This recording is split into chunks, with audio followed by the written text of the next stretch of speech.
All right, you've already had a very heavy afternoon on digital. Dasho is leading the GovTech movement in the whole of country. John, you know already, and Sneha, you know. So the key issue here, before all of us, is how should we think about the digital public infrastructure and how we could use this to help, generate more gross national happiness. That's a broad general direction. Maybe, Dasho, if you sort of have since you have a little, fresh compared to the other two, may I impose on you to just explain how you're rolling out, the digital public infrastructure in Bhutan. Okay.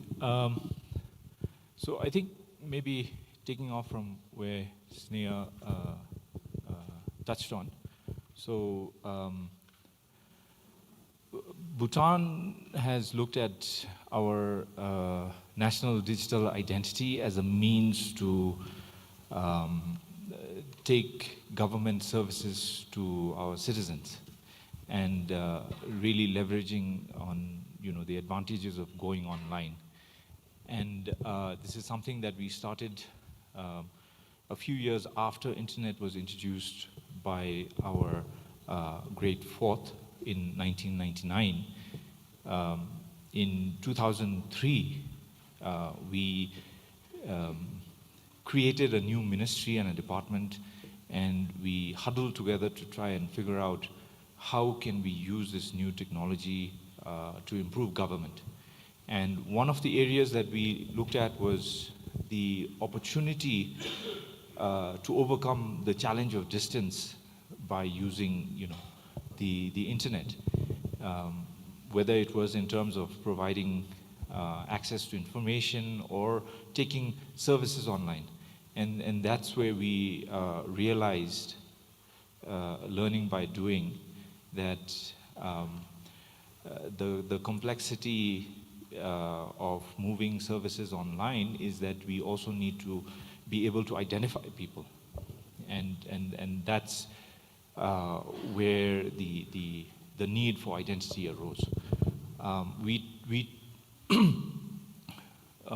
looked at best practices around the world. I think we are very lucky to be neighbors with India and the exceptional work that has been implemented using Aadhaar. We looked at best practices in Europe in terms of what Estonia was doing and what Singapore was doing. And we were actually very close to implementing a centralized digital identity. And that's where, again, we had, the luck of having a visionary leader who spent a lot of time thinking about not just quickly leveraging advantages, but rather also thinking about some of the dangers. And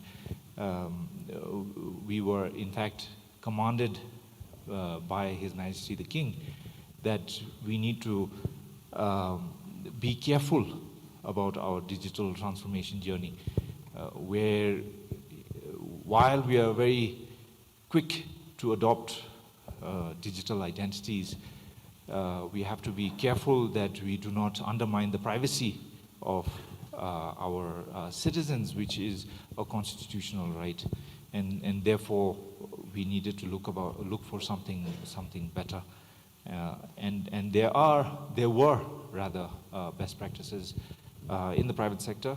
A lot of work done in terms of decentralized, self-sovereign identity, and that's how we actually started this initiative to ensure that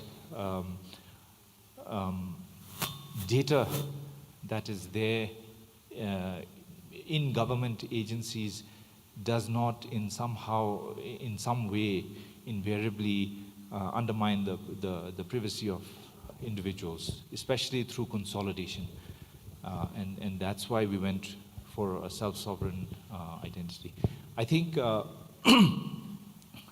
with this, we also have the opportunity to collect data from citizens. I think Sneha was talking about the idea of collecting data at a village level. I mean, we are moving towards an ecosystem where most data that is important for individuals will belong to individuals, and therein, rather than having to pull it from central repositories in government, you actually take the approach where whoever wants to said, got the best from the other pioneers in this area, including India and Singapore, and then implemented. So the basic infrastructure is now there. The second question really that comes arising from this is some of the challenges of the privacy protection and the implementation of software or algorithms such as the Global Creative Commons to integrate, to base on this infrastructure. That is a huge challenge. Now, John, I'd like you to start, thinking about, how you would, from your experience in the United Kingdom, there is a very practical issue that I have, that for emerging markets doing this. De facto, we in emerging markets and everybody else around the world, if anybody who uses, your smart iPhone would have given your privacy rights to Google or whoever it is already. And that is in a private the database. And, so if trying to build, a separate system, how does that, conflict work from your perspective in your experience? It's a great question, Andrew. So just to preface that, in the UK, I was fortunate to secure the contract to establish the UK government's Centre for Data and Analytics for the agri-food sector. And in establishing that, privacy of data was paramount. And it's the same with the Creative Commons. I think control over data, I think ownership of data is a complicated concept, but control over data is really what people want. And it needs to be made incredibly simple. And the defaults should always be to benefit the user. And that's, of course, the exact opposite of what happens. I mean, no human being can understand the privacy contract that you click OK to on Facebook. You just do it because you like Facebook, right? You don't think hard enough about the consequences of that. I've heard the perspective that privacy has essentially already evaporated in the West, that there is no such thing as privacy, and that may or may not be a good thing. One of the issues that I think is particularly important when we're thinking about the global Creative Commons as part of an ecosystem is to be aware of digital colonialization. We've heard a lot about how Bhutan has a unique offering to the rest of the world and can benefit from insights from capitalism as well, what went right, what didn't go right.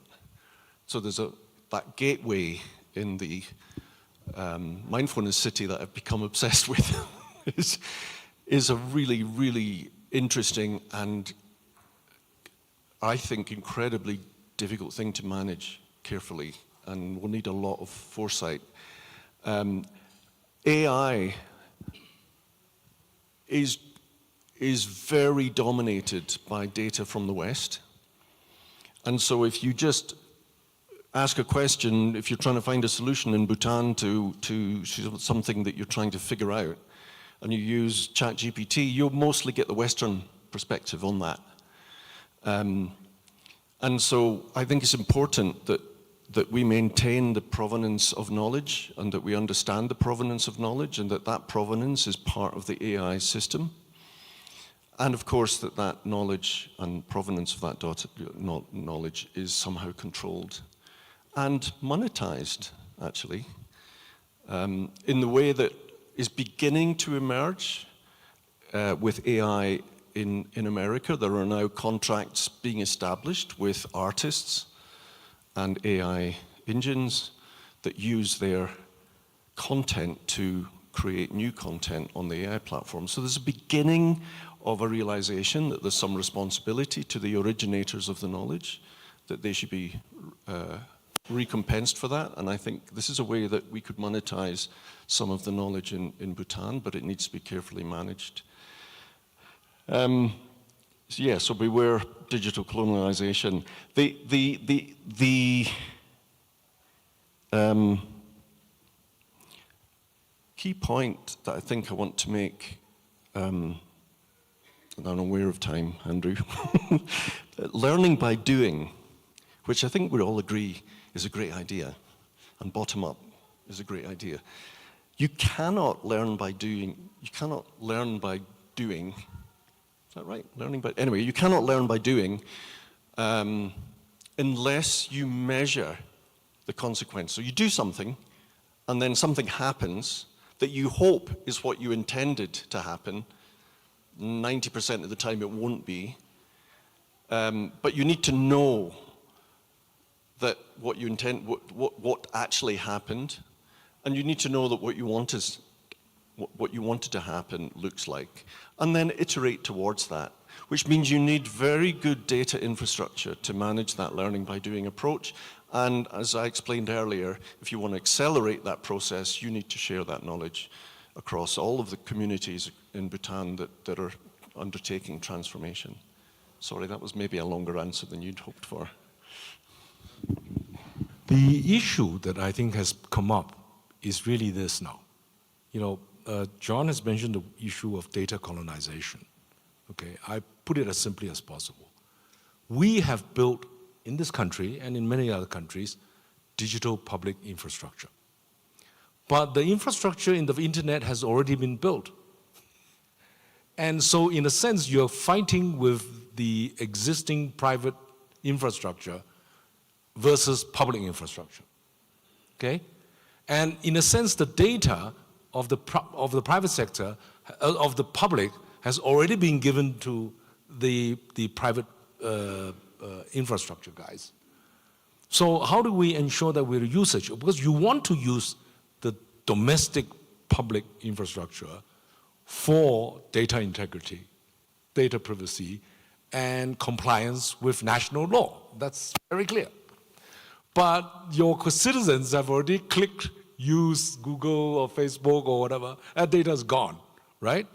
Now, the problem with the colonization issue is the domestic public infrastructure has self-sovereignty, and that everybody agrees with.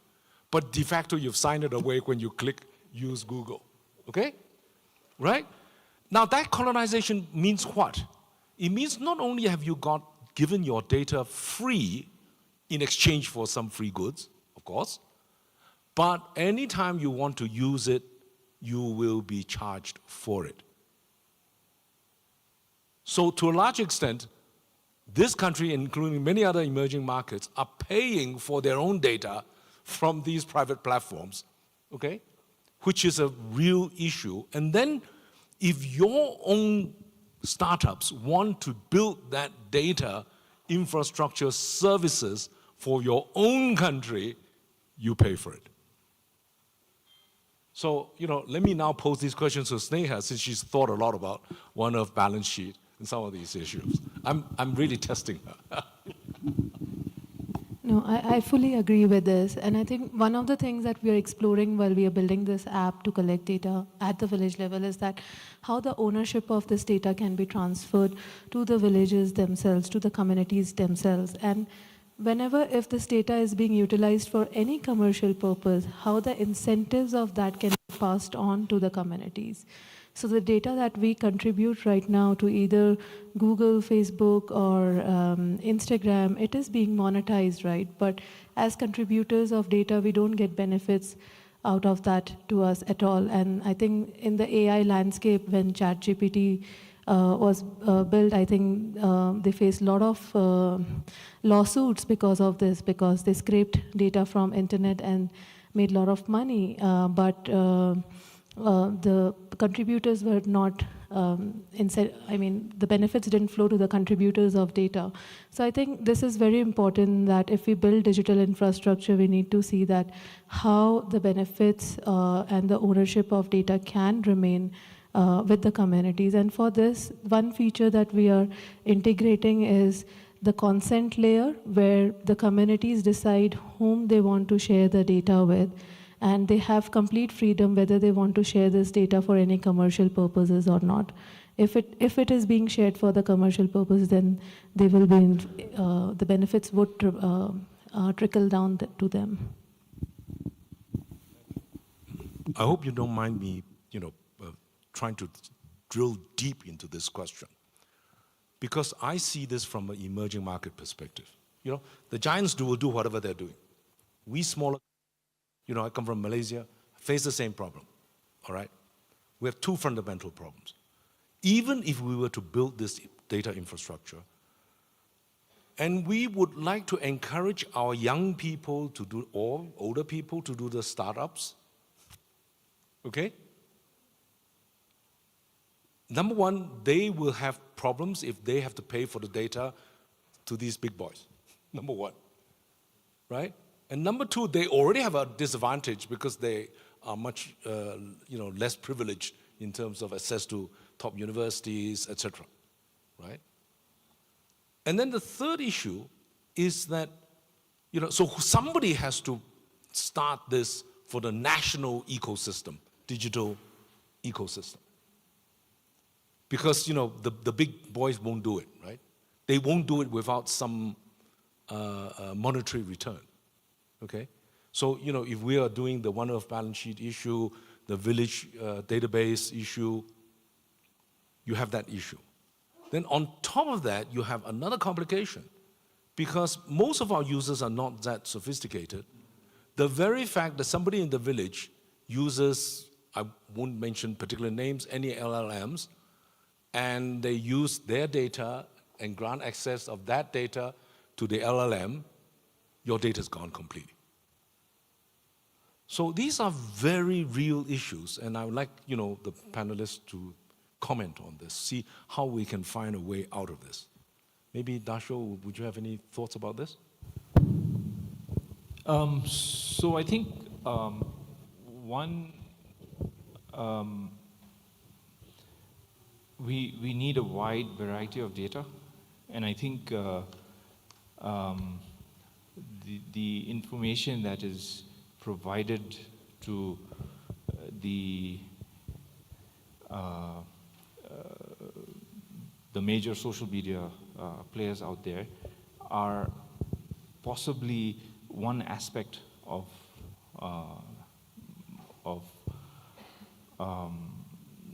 human living, but not necessarily everything. And I think particularly when we talk about AI, we need to be, the more data that you can get, the rich sources, diverse sources, the better the results that you can get from AI.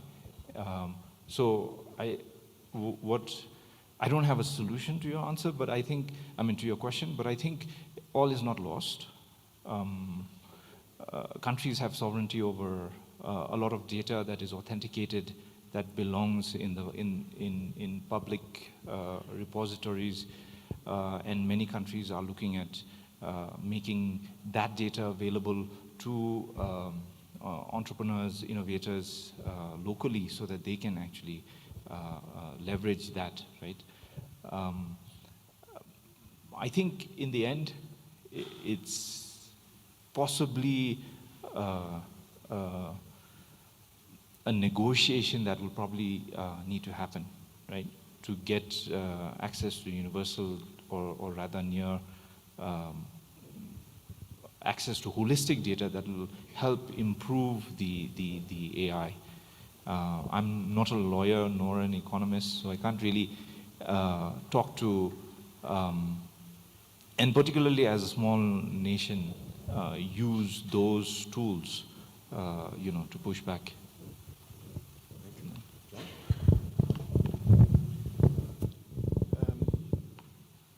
So there's a kind of a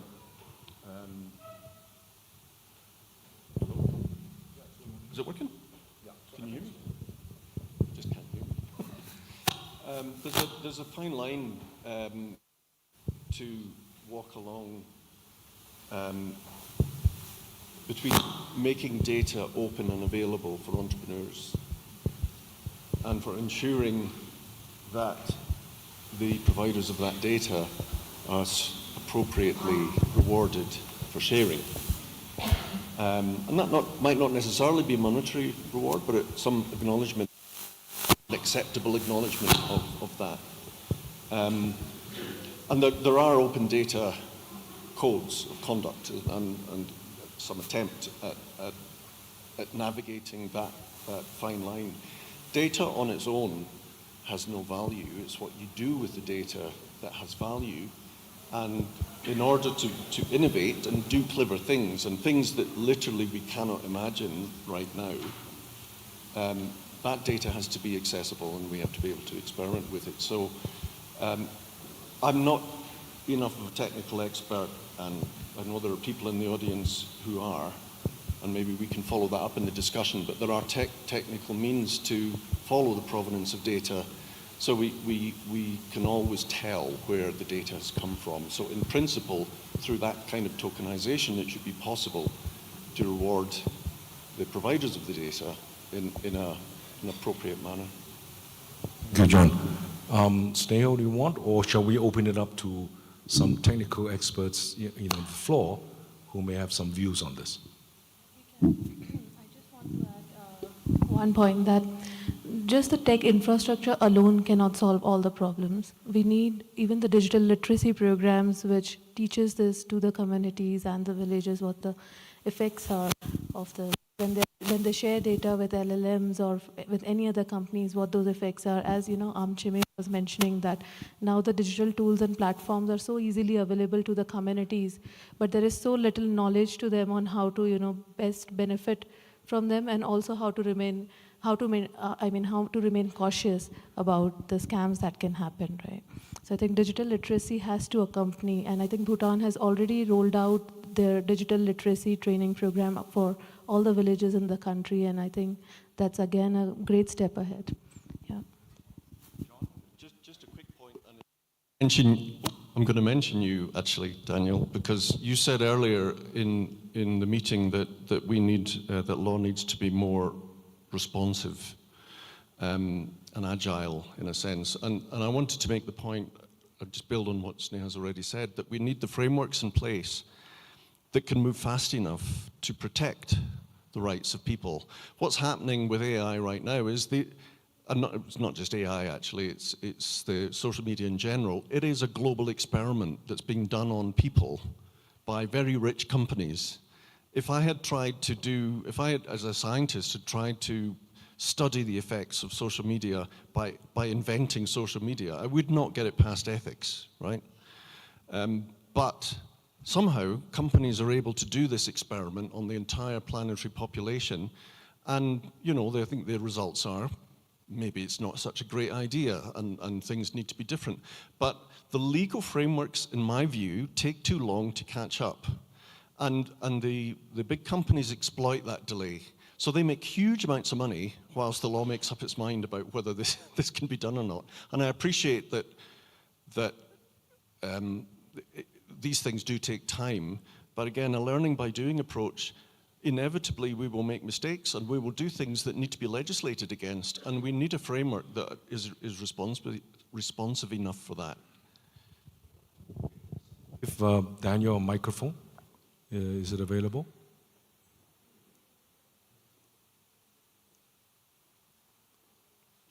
And I think the young lady at the back also needs a microphone. Thank you very much. I'd like to congratulate you, Andrew, and the panel for taking on this subject, because it actually touches on one of the most profound debates in the early 21st century, which is the sovereignty of data. And in fact, we are just scratching the surface of this global debate. And I'm obviously with you, John, on the need for the law to play catch-up. But I do think we have existing tools that can combat this business of data monopolization by big tech, by the big players, at the expense of individuals, companies, small countries, etc. And I think the way forward is actually demonstrated by Taylor Swift. And this is interesting because I'll make full disclosure now. I work with Universal Music Hotels, which is a component of the biggest music company in the entire world. That's Universal Music, which has 9 out of 10 of the top recording artists in the world, right? So it's a very big player. And data, we know, is the new oil or the new gold. Everybody knows that. But how do you protect it? And the answer lies in intellectual property. And this is an area which my wife Denise knows far better than I do as an IP lawyer. But I'll venture into this territory from what I know and have done over the last 5 years. So you take Taylor Swift as an example. She's just an individual. Of course, the biggest name in the music world. She pushed back. She pushed back by saying, actually, I can re-record my songs, and I own them.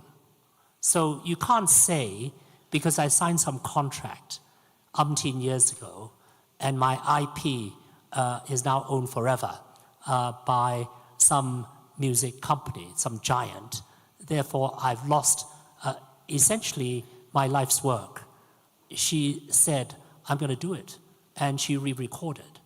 And her re-recordings are an assertion of her personal sovereignty over her own creation.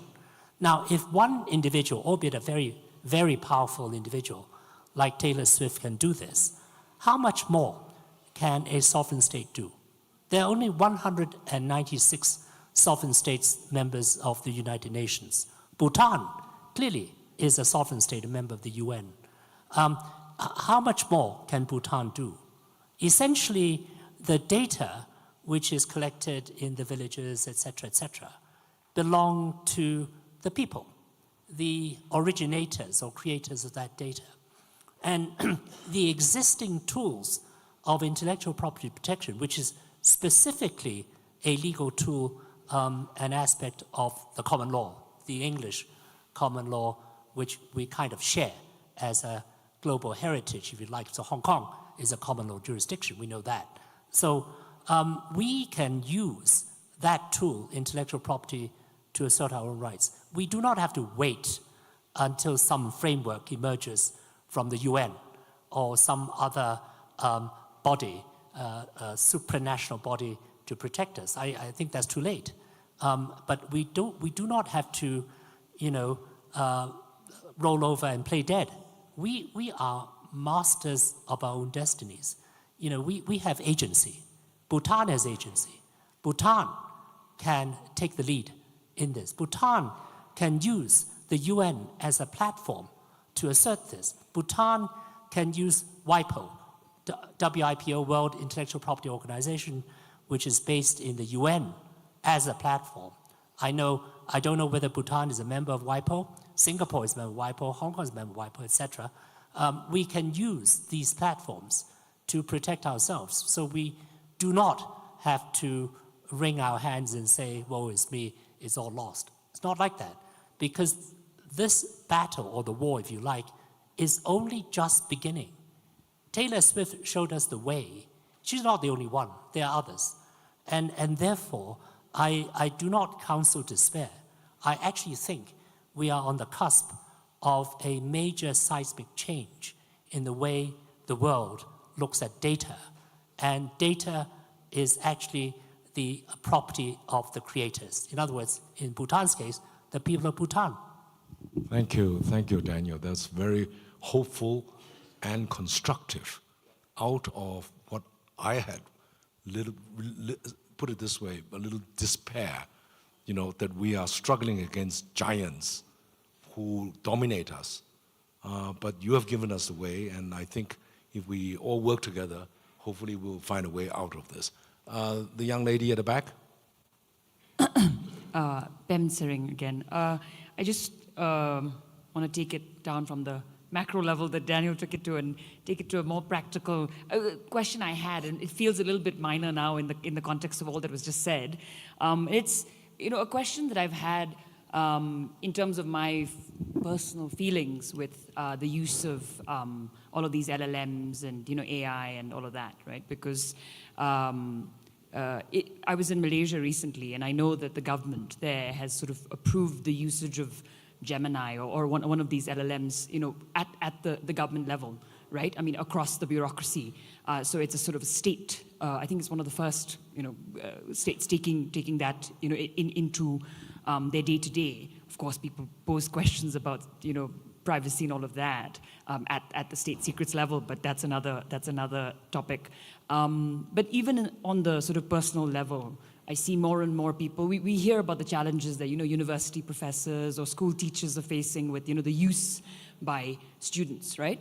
And on the other hand, there's this sort of, this ideology being pushed that if you don't learn to use these systems, you'll be left behind. You will be antiquated before, too long. Now, I personally, I like to write, I like to read, I like to do all of this, in a very sort of analog way. I like to send postcards, I like to write letters, right? But that's already sort of antiquated in a sense. I struggle with the use of AI also from a climate perspective, because, recently they said, if you ask ChatGPT or whatever else you do to write a 100-word email for you, that's the equivalent of pouring out this entire bottle of water and just, throwing it out there, right? Now, we may be in a water-rich country, is what one thinks. More of that coming later. But it's you think of drought-ridden countries, and then there's concerns there. You think of California, right, and the struggles they have with drought and all that. So how does one deal with this dichotomy in a sense? Because it's something that bugs me on the daily, and I've just purchased a phone that now doesn't give me the choice of opting out of using AI, and so it's challenging. So yeah, how should we go about dealing with that in this new generation, especially for the younger generation that just has to sort of get to grips with this? Maybe John, I think you've already quoted Stuart Kaufman. We can't control that. I mean, that's my reaction, but how would you think about it? I just want to make sure I understand the question. It's great. Hello? Oh, yeah, all right. Just to make sure I understand the question, there was a question around the energy consumption that's involved in AI, and people just use it for no purpose, trivial reasons, but one image uses the same charge as an entire iPhone. And then the second thing is, how do you manage its use in terms of privacy of information, but also provenance of the knowledge? So a student, for example, that writes their essay using ChatGPT hasn't used their own knowledge, right? Is that right? Is that? Yes, and then there's also, I guess, the question of, in the way that you could be a conscientious objector in certain jurisdictions, to not participate in wars or whatever. Here, it seems the sort of running ideology is that if you don't learn how to use these systems, then you will be left behind, and for me personally, I've tried to resist the usage of AI or, whatever, but there is a struggle. So my advice to my students is that, of course, they should use it, and my kids, of course, they should use it as a tool. But like every other tool, it has its uses and misuses, and it's not intelligent, right? It gives the illusion of intelligence, but it's not intelligent. So anything that comes out of an AI is just the point zero in time, and then you have to do a whole bunch of checks and elaborations, and you have to work with it, right? It's not the finished product. It might stimulate your thinking, but it's not the finished product. We had the same issue in the universities with Wikipedia. You know, students would use Wikipedia as a citation, and you say, that's not a citation. That's where you make a start, right? And at the end of the day, you need to find the most reliable sources of information. So in terms of whether you can opt in or opt out of use, that would be a personal choice. I agree that some devices don't allow you to have that choice, and that seems wrong. And that's something that maybe for another discussion. The energy consumption side of things is a massive, massive, massive, massive issue. And I think at some point, that has to be, the impact of that, in terms of the climate impact, has to be costed in properly. And I think that will then impact on the use and how frequently people might use it without thinking first. Okay, in the interest of time, Dasho has the last word.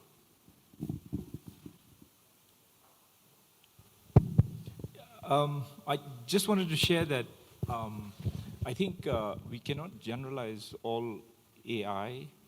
You know, I think there are LLMs that generate text based on probability and, you know, and all of that, but that doesn't constitute all AI. We have AI that is inventing new materials, that is changing the possibility and productivity of society at large, the possibility of inventing medicine treatment that can you know, transform the lives of everyone. So I think and then of course, not to say that LLMs are bad, because LLMs provide productivity as well, and it is a distillation of the knowledge that is currently available, and I think we need to think about how we can use that efficiently. I think the issue of energy is definitely a matter of concern now, but as all inventions or technology, it goes through iterations, right? I mean, I think everyone here must have heard about the DeepSeek moment in terms of the significant reduction in energy needed to train an equivalent model. And my belief is that because the value that is being provided, there will be significant interest in this area, and there seems to be work already going on in terms of developing, besides different types of silicon, you know, digital chips versus analog chips that can significantly reduce the energy required to be able to generate the same amount of, you know, generated content. I want to avoid using intelligence, but what is intelligence? Anyway, I think AI, like any tool, has the possibility of transforming lives in terms of productivity, in terms of usefulness to society, and at the same time, it has the potential of you know, destruction, right? So I think as a society, we need to think about it, and we need to make sure that we put in the guardrails that ensure that this technology evolves in a manner that benefits society and doesn't destroy it in the process. Thanks. Sure. You know, this panel has demonstrated why human intelligence cannot yet be replaced. If AI can replace us all, we we can just have some agentic AI, images of all four of us, images of all of you, then the AI will be talking to the AI, and we don't need this conference at all. On that, joke, let's stop here. We want to thank the wisdom of Dasho, John and Sneha, and we'll break earlier for tea because we have a very full schedule, and several ministers are coming to close this convention. Thank you. Thank you, Dasho.